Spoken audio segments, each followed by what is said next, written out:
Panginoon at nakadalo po tayo sa gabing ito. Ako nga po And pala si Sister LV, kilala po. Siguro may nakakilala rin po sa akin.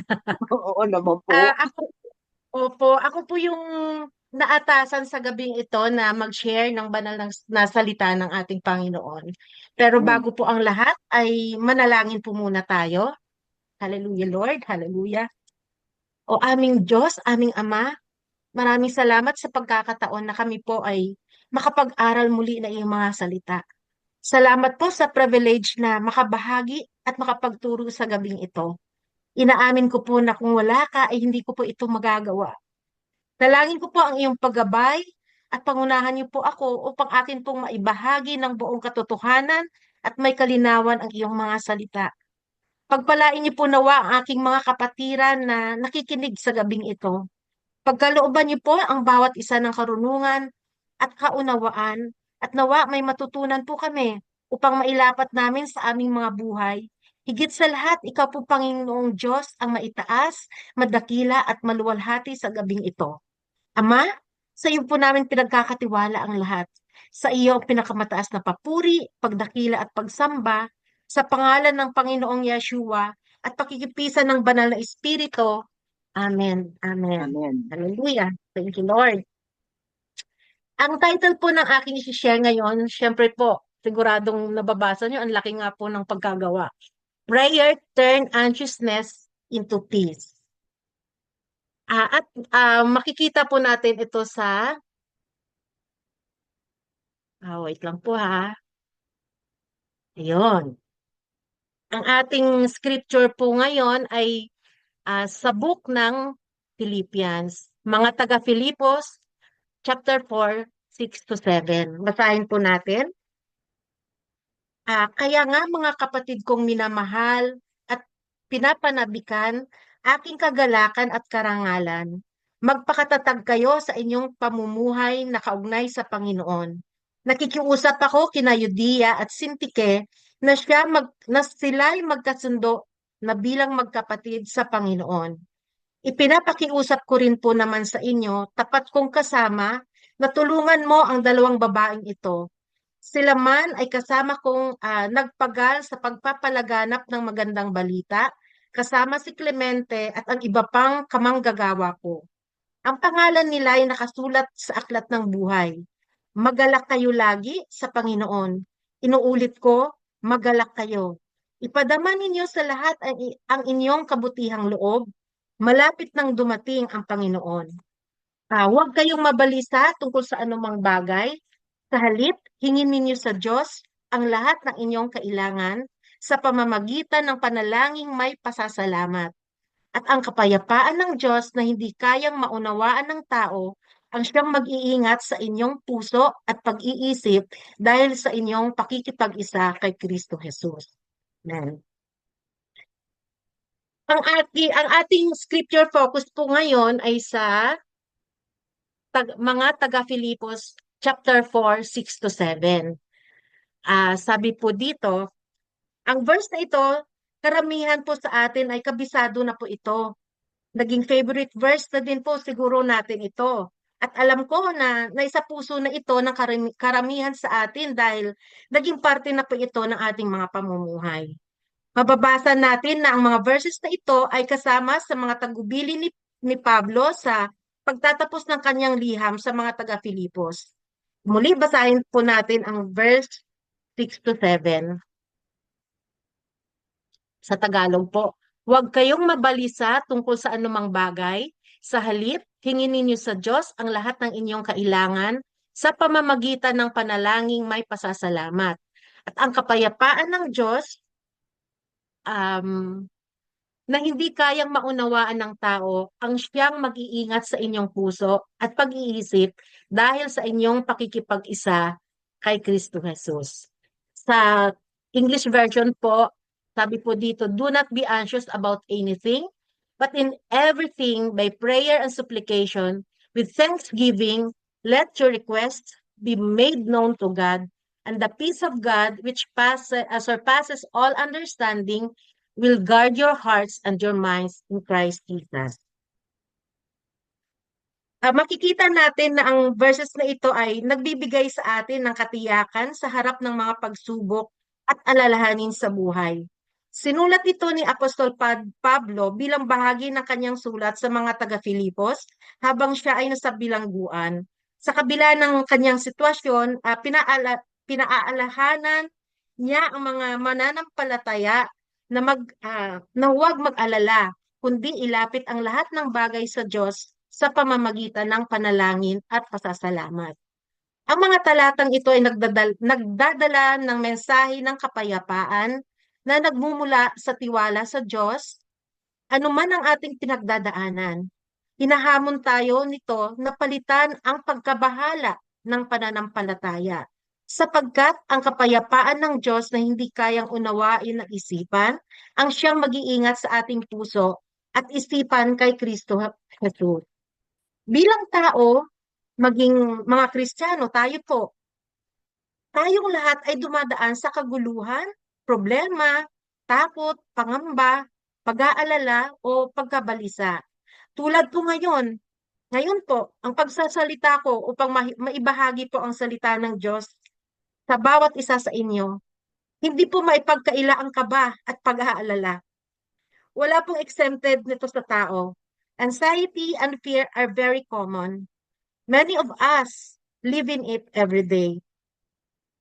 And we also believe na maging ang Panginoong Jesus ay na-experience na itong anxiety na to. Sa Lucas 22, mababasa natin ang tungkol sa karanasan ni Jesus sa halaman ng Getsemani. Alam ni Jesus na malapit na siyang madakip at ipako sa krus. Kaya dinala niya ang ilan sa kanyang mga disciples sa Mount of Olives upang manalangin. Pero di po ba alam natin na habang nananalangin ang Panginoong Jesus, sila naman ay natutulog or nakatulog sila. Nakikita po natin ang Panginoong Jesus ay balisa. Kaya ang sabi nga niya sa Lucas 22 verse 42, sabi po niya, Ama, kung maaari po ay ilayo mo sa akin ang kopang ito. Ngunit wag ang kalooban ko ang masunod, kundi ang kalooban mo.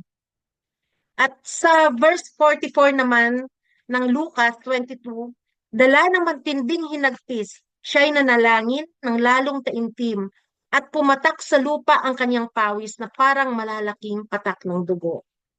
'Di ba? Makikita natin dito na ang Panginoong Jesus ay nagkaroon din siya ng um, pagkabalisa. Pero ito po yung commandments or utos ng Panginoong Diyos sa atin. Kung babalikan natin ang Philippians 4 verse 6, sabi dito, unang sabi niya, yung command niya, do not be anxious about anything. Huwag kayong mabalisa tungkol sa anumang bagay.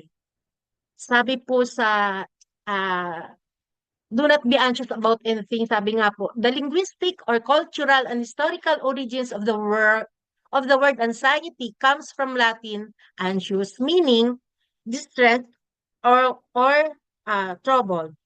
The ancient Greek word for anxiety was anko, or the literal translation po is to choke. And the Greek word for worry is merimnao or merimnate, na ibig sabihin na translated as care, anxiety, and worry. Pero ang root word po ng merimnao is merizo, that translated ng to divide and to separate. So merimnate or merimnao implies a sense of being pulled in different direction or being overly concerned. In the historical context of the early church, believers faced persecution and uncertainty, which could easily lead to anxiety. Paul, writing from prison, encourages the Philippians to trust in God's sovereignty and care, reminding them that anxiety is unnecessary when one is under divine protection, because we know and he know that God is in control of all circumstances. Habang sumusulat si Pablo sa mga taga-Filipos, sinabi niya na siya ay nasa bilangguan dahil sa kanyang ministeryo sa Ebanghelyo o sa kanyang pagbabahagi ng gospel. Si Paul ay hindi nagkaroon ng madaling buhay. mula nang sumunod siya sa Panginoong Hesus. Paulit-ulit siyang binugbog, hinagupit, ikinulong ng maraming beses, binato, na shipwreck, napadpad sa dagat, tinugis ng mga tao, at ilang beses nang pinagbabantaan ang kanyang buhay ng kamatayan. Sa lahat ng nararanasan ni Paul, alam niya kung ano ang lalim ng pagkabalisa o kawalan ng pag-asa. Ang mga salita ni Pablo ay nagmula sa isang tao na mismong naranasan niya, nagtiis ng pagdurusa at malamang ng matinding, nakaranas siya ng matinding stress sa isip, takot or trauma. Naintindihan ni Paul or ni Pablo yung nararanasan ng taga-Filipos. Naunawaan niya ito dahil noong mga panahon na yon, maging ang mga taga Filipos or yung mga Filipi ay nakakaranas din ng hagupit at persecution dahil sila din ay under Rome government. Dahil sa kanila din pananampalataya at pangangaral ng magandang balita patungkol sa Panginoong Hesus. Ano kaya ang pinaghuhugutan ni Pablo? Bakit niya nasabi na huwag kang mabalisa tungkol sa anumang bagay? So, atin pong balikan yung chapter, mga taga-Filipos, chapter 4, verse 5. Sabi nga dito, ipadama ninyo sa lahat ang inyong kabutihang loob.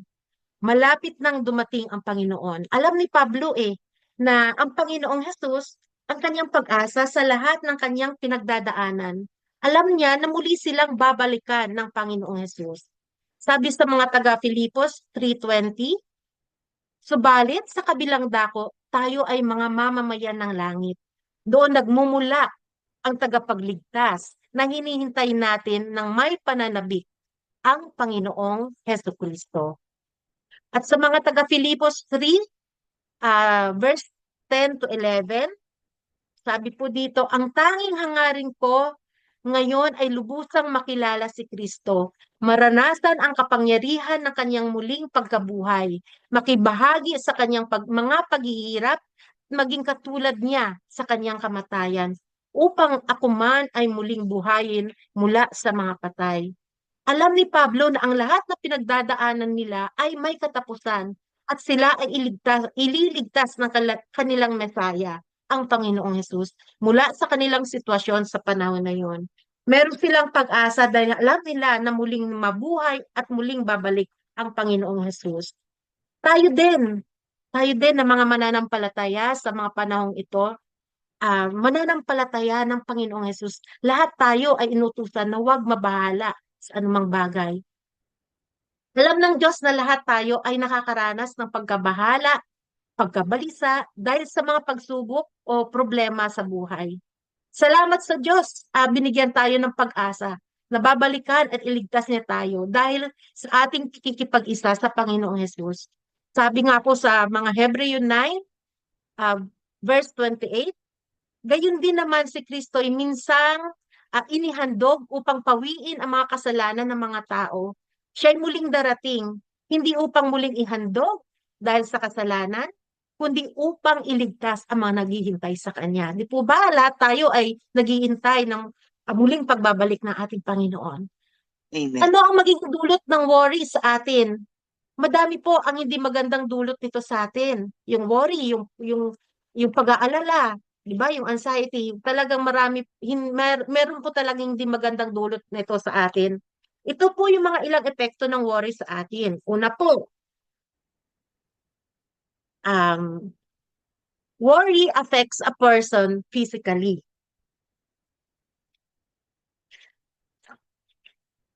Sabi po sa mga Kawikaan 12:25, nagpapahina sa loob ng isang tao ang kabalisahan, ngunit ang magandang balitay may dulot na kasiglahan. Ito ay nagdudulot ng sakit sa atin. Number 2, worry chokes out the message of God's word in our lives, making us spiritually unfruitful. Diba? Ipinaliwanag ng Panginoong Hesus ang tungkol sa isang parable, diba? Sa Mateo 13:22, na ang sabi po, ang binhi namang nahulog sa may damuhang matinik na halaman ay naglalarawan ng mga taong dumirinig ng mensahe, ngunit sa pagkabalisa sa maraming mga bagay, pagkahumaling sa kayamanan, ang mensahe ay nawalan ng puwang sa kanilang puso at ito ay hindi nagkaroon ng bunga sa taong iyon. Kaya ang bawat isa sa atin ay nangangailangan na manatiling may relasyon at magpasakop sa kapangyarihan ng Panginoong Hesus upang tayo ay magkaroon ng bunga, ang bunga ng banal na espiritu. Dahil makikita po natin sa John 15 verse 5, Jesus explained, sabi niya, I am the vine, you are the branches. If you remain in me and I in you, you will bear much fruit. Apart from me, you can do nothing. So, makikita po natin na kailangan talaga natin na nananatiling naka attached sa ating Panginoong Hesus.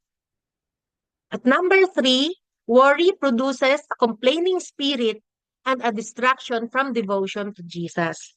Di ba naalala po natin yung tungkol kay Martha at kay Mary na habang um, makikita mo pa yung contrast nila.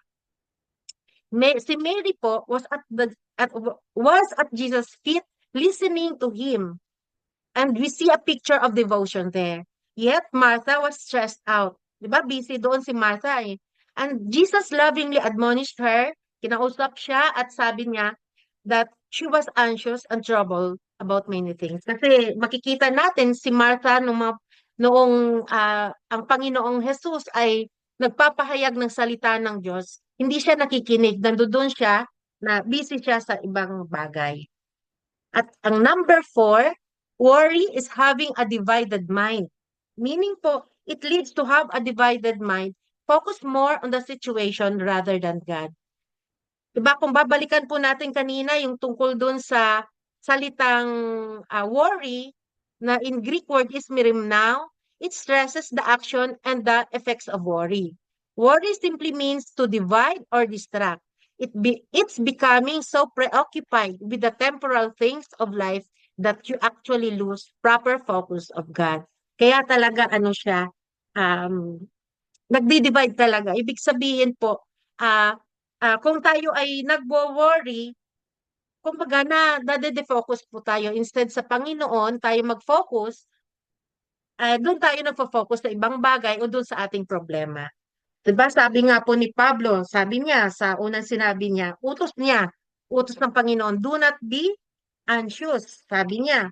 But in everything, so kasunod na ano doon, sabi niya, do not be anxious, but in everything. Ang everything naman po ang everything naman sa ancient Greek word po is, yan po, parang NAV, pero ang pronounce po dyan ay pan. Ang pronounce po ay pan. Yan po ay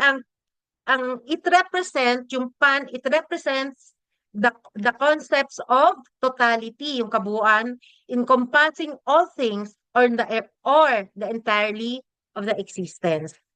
Makikita po natin sa Ephesians 6:18, sabi niya, kasi sabi niya in everything, di ba? But in everything.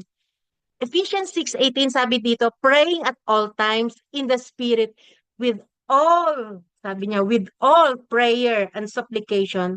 To that end, keep alert with all perseverance, making supplications for all the saints.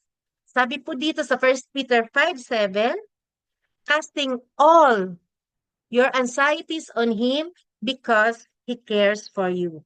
Makikita po natin sa buong Biblia na ang Diyos ay laging concerned sa buhay ng lahat ng tao. Higit sa lahat ng kanyang mga anak. 'Di ba? Sabi nga po, kahit nga sa ating mga kinakain, sa ating mga damit, sa kanilang pagkain din ng mga panahon na yon, talagang concerned ang ating Panginoon. At lagi po yan pinipreach or tinuturo sa atin ng ating buting Pastor Dante at buting Pastor Ed. Lagi nilang sinasabi na ang Diyos ay concerned sa atin. So makikita, sabi nga po dito, our God cares every detail of our lives. We matter to Him. Ang Diyos ay concerned sa ating buong pagkatao Ang mga pangangailangan ng ating buhay, maliit man o malaki, ay concerned ang ating Diyos. Ito ay mahalaga at makabuluhan sa Kanya. Gusto ng Diyos na magiging dependent tayo sa Kanya, na ang lahat sa ating buhay, ating mga alalahanin, isa Kanya natin ipagkakatiwala. Huwag tayong manghinawa na lumapit sa Panginoon. Kasi sabi nga sa Luke 18 verse 1, sabi, then Jesus told his disciples a parable to show them that they should always pray and not give up. At sapagkat walang anumang bagay na hindi kayang gawin ang Diyos, 'di ba? Kaya dapat ipagkakatiwala natin sa Kanya ang lahat. Dahil walang imposible sa ating Panginoon. Amen. So Paul encouraged us not to be anxious about anything. So how do we overcome worries and fear? Una-una, sabi niya, paano natin ma-overcome? By prayer and petition with thanksgiving. Marami pa ako dito mga Greek-Greek. Parang nanggagaya lang po ako sa ating Pastor Dante. Sabi po ang prayer in Greek word is proseuche. Proseuche daw po ang pag-pronounce. It refers to the general communication with God. And petition in Greek word is deasis. Deasis daw. Deasis. Sorry po tama mo hindi. Pero ganun po yung kanyang pag-pronounce. Deasis. It implies specific request or supplication. This distinction highlights the many aspects of prayer, encompassing or sumasaklaw both worship and a specific needs. Prayer is a form of worship, di ba? And worship is a form of prayer. Alam ni Paul na ang kanilang buhay bilang mga Israelita, alam na alam niya dahil siya ay isang Hudyo. Prayer was a central part of their daily lives. At ito din ay itinuro niya sa mga taga-Filipos. Dahil ang mga taga-Filipos, sila po ay mga Gentile believers na uh, nananampalataya na sa Panginoong Hesus. At sila ay mga Christians na. Sabi nga po, um,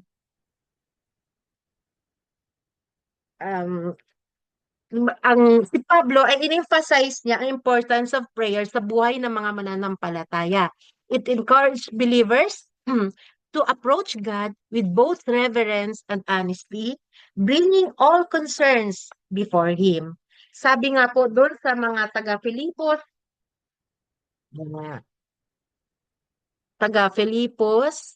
ayan, 8, chapter 6, verse 18, ang lahat ng ito ay gawin ninyo ng may panalangin at pagsamo. Manalangin kayo sa lahat ng pagkakataon sa patnubay ng Espiritu. Lagi kayong maging handa at patuloy na ipanalangin ang lahat ng hinirang ng Diyos. At kanina po habang pong nagdi-discuss tayo na-discuss ni Tita Gina nung last week, sabi dito, sa mga taga-Roma 12:12, sabi, magalak kayo dahil sa inyong pag-asa, magtiyaga kayo sa inyong kapighatian at palaging manalangin. Ang Panginoong Hesus ay nananalangin sa Ama. Alam natin na ang Panginoong Hesus ay isang Diyos at isang ring tao. Kaya niyang solusyonan. Kung tutuusin, kaya niyang solusyonan dahil isa siyang Diyos ang nais niya. Ngunit ipinakita niya kung paano mamuhay ng may malalim na kaugnayan sa Diyos Ama, sa pamamagitan ng panalangin. Inalagay niya ang lahat ng kanyang damdamin sa paanan ng Diyos Ama. Lubos siyang nagtiwala sa Diyos. He surrendered all to His Father in heaven. Naalala ko lang po, minsan may nabasa po ako sa Facebook. Sabi po dito, ang hirap kapag wala kang masabihan ng nararamdaman at problema mo. Damang-dama mo yung lungkot. Parang nung nabasa ko po ito, parang nakakapagtaka lang. Pero siguro, siguro ang taong ito ay naghahanap ng taong pwedeng pagkatiwalaan.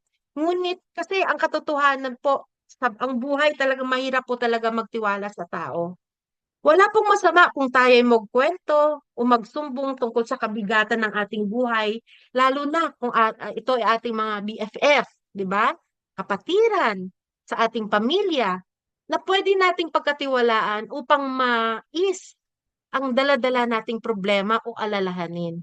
Pero di po ba, mas masarap pa rin na ang Panginoong Diyos muna tayo, siya ang unang-una nating pinagsasabihan sa lahat ng ito. Tayo po bilang mga anak ng Diyos at bilang mananampalataya ng Panginoong Hesus at sa tulong ng banal na Espiritu, alam po natin na meron tayong buhay na Diyos na laging available para makinig. Siyang ating sumbungan at trusted one at hindi po tayo i-judge bilang tao. Kaya gano'n na lamang ang pagre-remind sa atin na tayo'y magiging mapanalanginin at maging mapagpasalamat. Next po, how to overcome um, sabi po dito, how to overcome worries and fears by prayers and petition. Ayan po, balikan po namin. By prayers and petition with thanksgiving. Okay? Next po.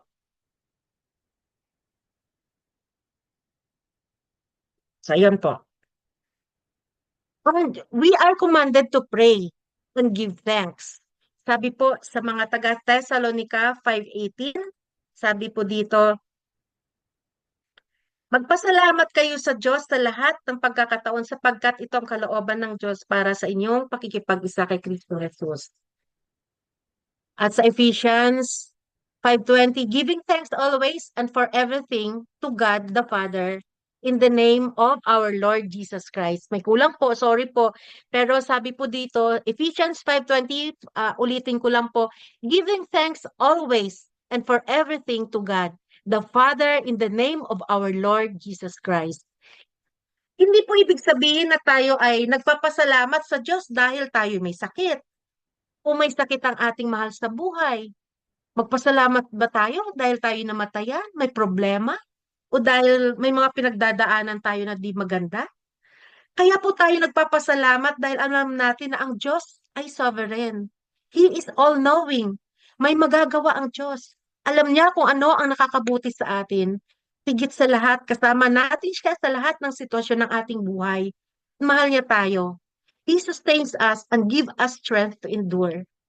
Dapat tayo magpasalamat hindi lamang sa mga kaaya-aya o magandang sitwasyon, kundi sa mga sitwasyong hindi natin gusto. Kapag tayo ay tunay na nagpapasalamat sa Diyos, anuman ang dumadating sa ating buhay, pinipigilan o iniiwasan natin na maging bitter o complaining sa buhay. Hindi tayo pwedeng magpasalamat at maging bitter at the same time. 'Di ba? Sabi po ni Pablo sa Philippians 2:14 that we are to do all things without grumbling or complaining. It is impossible to be truly thankful and filled with negativity and ungratefulness at the same time. Maging mapagpasalamat anuman ang kaloob ng Diyos dahil, di ba, ang promise niya na all things will work together for good to those who love God and are called according to His purpose.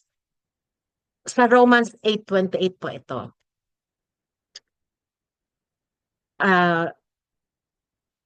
Okay.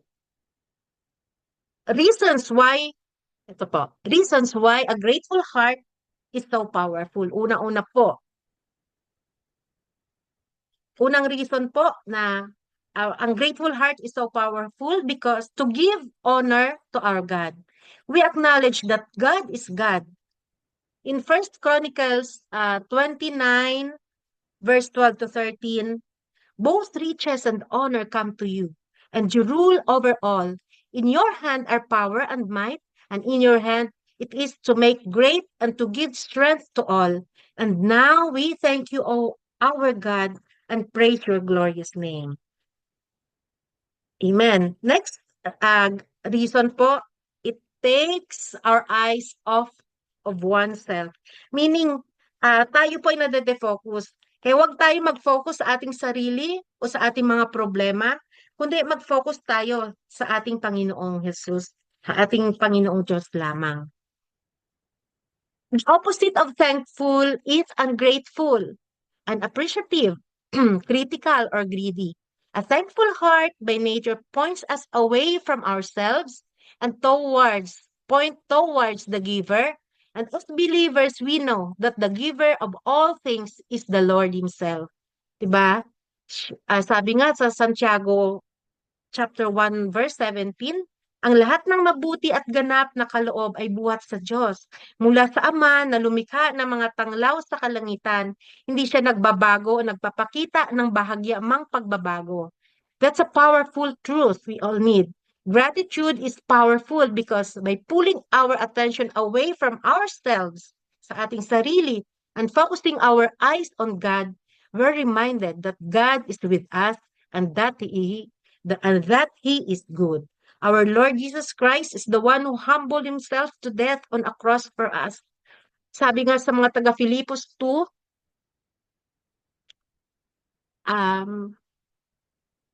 Filipos 2, verse 7 to 8, at nang si Kristo'y maging tao, nagpakumbaba siya at naging masunurin hanggang kamatayan.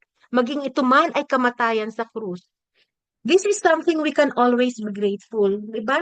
Pagka yung tayo ay binigyan ng um, ng buhay na walang hanggan, ito yung magiging grateful tayo sa ating Panginoon. Next po, the reason why a grateful heart is so powerful, because it leaves no room for complaining. Sabi sa Philippians, ayun, it leaves no room for complaining. Dapat wala talagang puwang ang pagrereklamo sa atin. Kundi lagi tayong may pusong nagpapasalamat. Huwag tayong, sa lahat ng bagay, huwag tayong basta reklamo tayo ng reklamo. Sabi nga sa Philippians 2:13 to 14, for it is God who is at work in you, both to will and to work for His good pleasure. Do all things without grumbling or disputing, that we are do all things without grumbling or complaining. Next po. It reminds us of who is in control. Diba?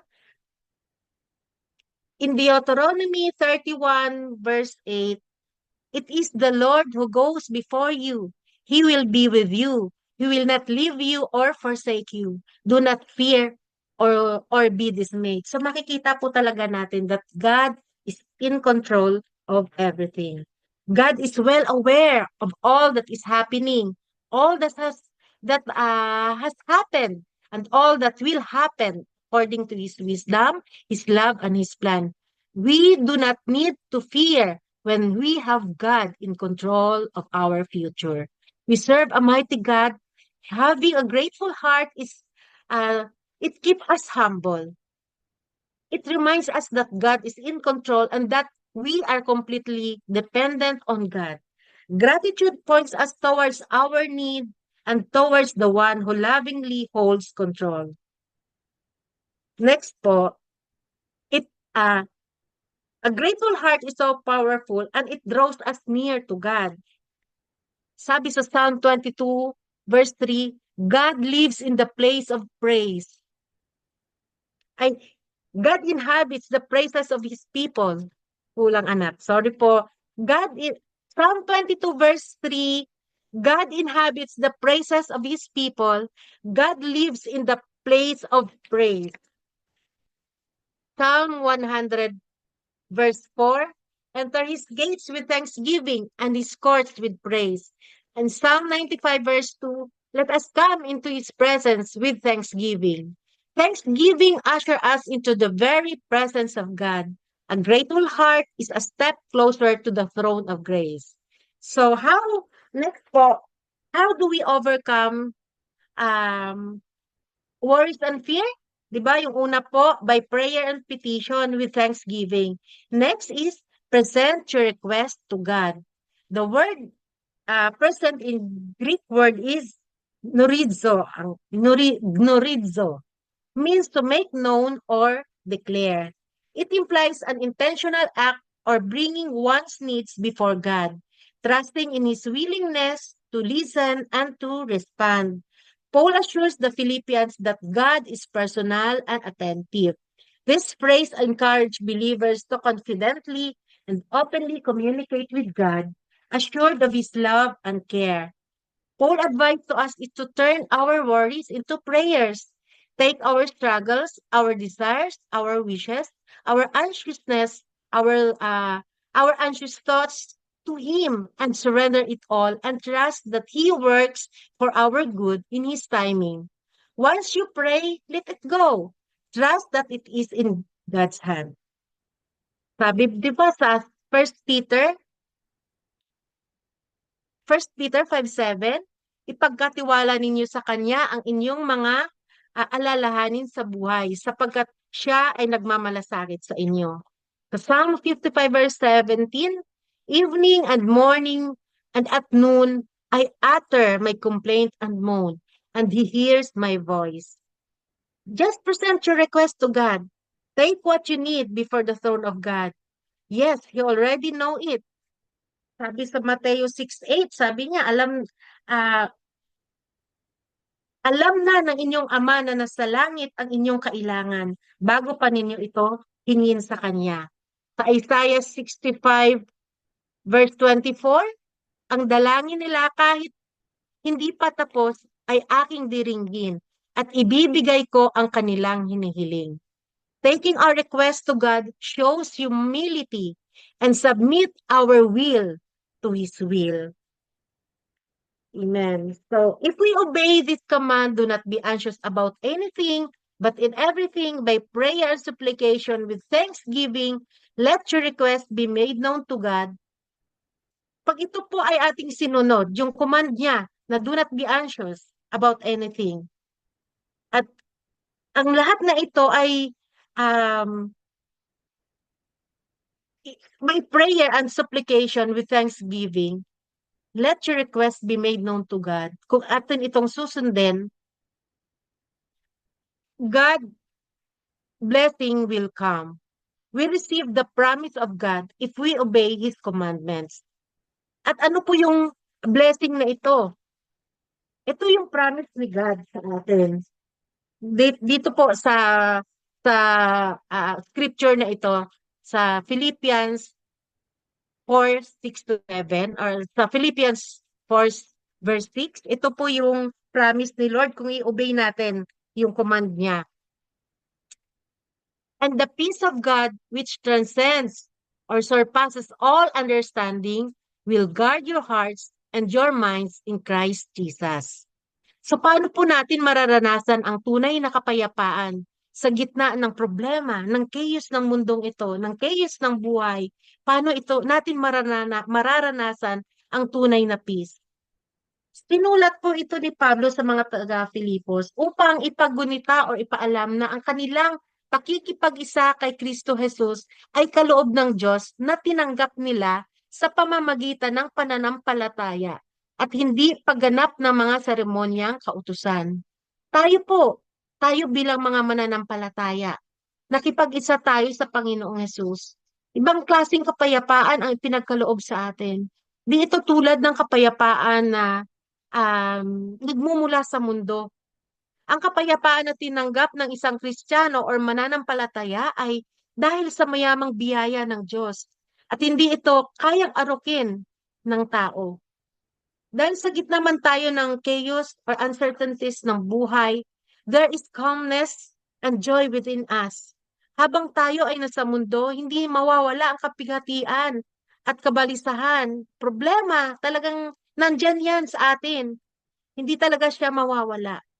Laging meron. Pero sabi nga ng Panginoong Hesus, be a good cheer. I overcome the world. Kaya mapalad tayo na mga pinili ng Diyos at inaring mga anak niya. Kailangan lang natin mag-obey sa mga kautusan niya. If you obey, you will receive blessing. Ito po yung blessing, di ba? The peace that surpasses beyond human understanding. And it only comes from God. Kapag tayo ay nananalangin, nakikita ng Diyos Ama sa atin, hindi tayo, kundi nakikita niya sa atin ang Panginoong Yesus, ang kanyang bugtong na anak. Kaya kung ano yung ginawa niya para sa atin, kaya dapat ang ating buhay ay para lagi sa kaluwalhatian ng Diyos at dapat nakatuon ang ating buhay kay Kristo Jesus anuman ang ating kalagayan. Kaya maraming maraming salamat po. Ah, ayun. Maraming salamat po at yun po ang aking mai-share sa gabing ito. Glory to God alone. Salamat po. Amen. Tapos niya sa Isaiah 65:24.